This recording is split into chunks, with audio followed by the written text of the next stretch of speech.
The room is small, lit by candlelight, the air filled with perfume and whispers. In the corner stands a piano, polished, its lid raised, its keys waiting. A young man, slight of build, pale, with eyes both weary and luminous, takes his seat. He does not bow or boast. He simply begins to play. The first notes are soft, intimate, as if meant for only one listener, yet everyone present feels addressed.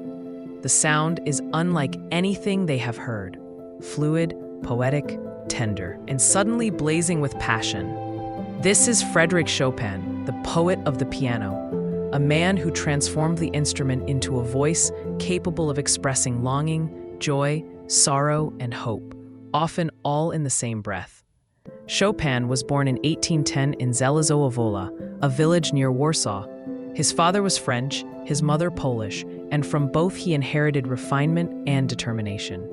Music surrounded him from birth. By the age of 6, he was playing the piano with astonishing facility.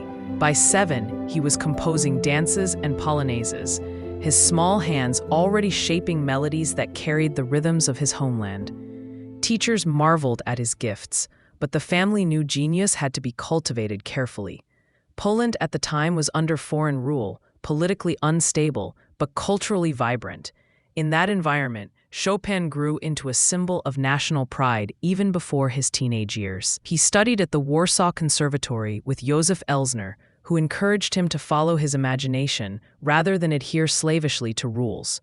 Chopin absorbed Bach's counterpoint, Mozart's clarity, and Polish folk traditions. He performed in salons and at court, his reputation spreading quickly. Yet he remained shy, preferring small gatherings to grand stages. Already he had discovered his true stage was not the concert hall, but the salon, where music could speak quietly, intimately, directly to the soul. In 1830, as Poland stirred with uprising against Russian domination, Chopin left Warsaw for Vienna, carrying with him the sorrow of exile that would never leave him. He hoped to conquer the musical capitals of Europe, but Vienna was indifferent. His delicate style seemed out of step with its preference for bravura display. He moved on to Paris in 1831, and there he found his true home. Paris was the cultural capital of the Romantic era, teeming with artists, poets, writers, and musicians. Chopin entered that world not as a boisterous performer, but as a refined creator. He played rarely in large halls, preferring private salons where his subtlety could be heard. His music was immediately admired by Liszt, Berlioz, Heine, Balzac, Delacroix. He became part of the Romantic circle, yet always slightly apart, a figure of quiet intensity. In Paris, Chopin earned his living mainly as a teacher. His lessons were coveted, his fees high, his manner both demanding and inspiring. He showed students not how to pound the piano, but how to breathe through it. He insisted on tone, touch, phrasing. For Chopin, technique was never mere mechanics. It was poetry in motion. At the same time, he composed constantly: nocturnes, waltzes, mazurkas, ballads, études, polonaises, scherzos. Each genre he touched, he transformed. The nocturne, developed earlier by the Irish composer John Field, became in Chopin's hands a vessel for lyricism, melancholy, and intimacy. His nocturnes sing like arias without words, melodies floating above murmuring accompaniments. They are night thoughts, reflections of solitude, whispers of dreams.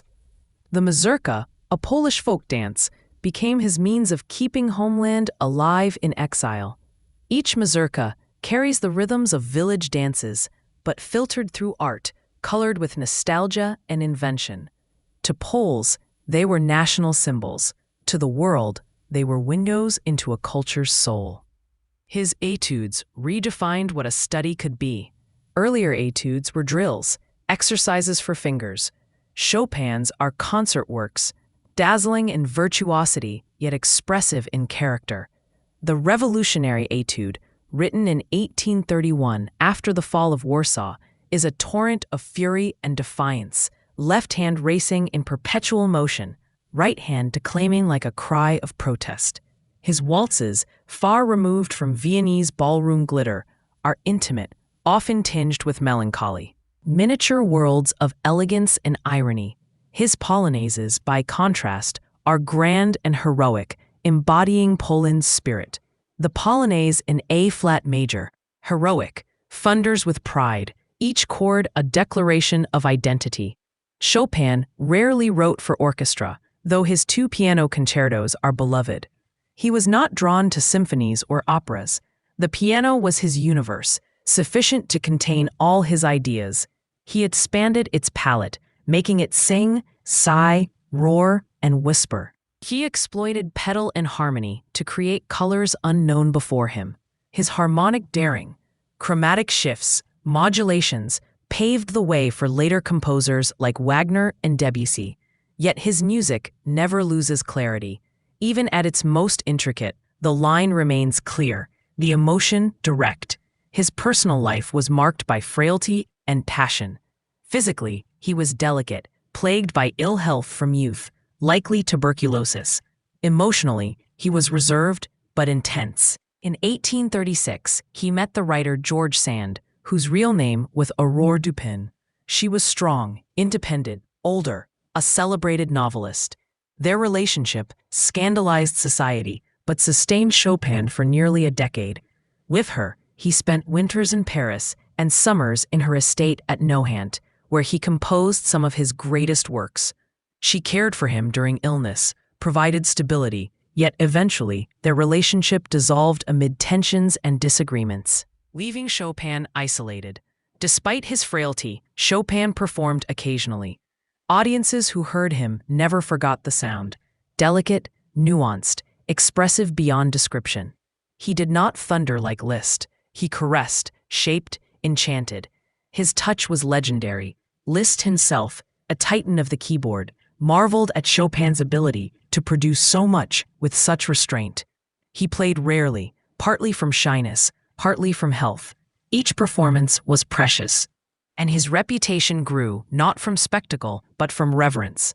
As the 1840s advanced, Chopin's health declined. His relationship with Sand ended bitterly in 1847. He toured Britain in 1848, supported by admirers, but the effort exhausted him. In October 1849, in Paris, he died at 39. At his funeral, Mozart's Requiem was sung, and his heart, according to his wish, was returned to Warsaw, preserved in a church. A symbol of his enduring link to Poland. Chopin's legacy is immense. He did not live long, he did not write symphonies, he did not create operas, but within the keyboard, he created universes. His works are intimate yet universal, rooted in personal feeling yet resonant for all. Pianists revere him, audiences love him. His music is technically demanding, yet its essence is poetry, not display. He is the poet of the piano, the composer who revealed the instrument's soul. What makes Chopin a giant is not only his mastery, but his singularity. No one else sounds like him. His nocturnes invite us into night's solitude. His mazurkas carry us into a homeland lost and remembered. His études challenge both fingers and heart. His ballads unfold narratives without words. He turned music inward, from grand statements to personal confession. Yet those confessions speak to millions. Listen to Chopin late at night and you hear companionship in loneliness. Listen in a crowded hall and you feel intimacy across distance. His melodies curve like sighs, his harmonies ache like memory. His rhythms dance like heartbeat. He gave romanticism its most personal voice, one that whispers rather than shouts, that lingers rather than declaims. Frédéric Chopin remains timeless.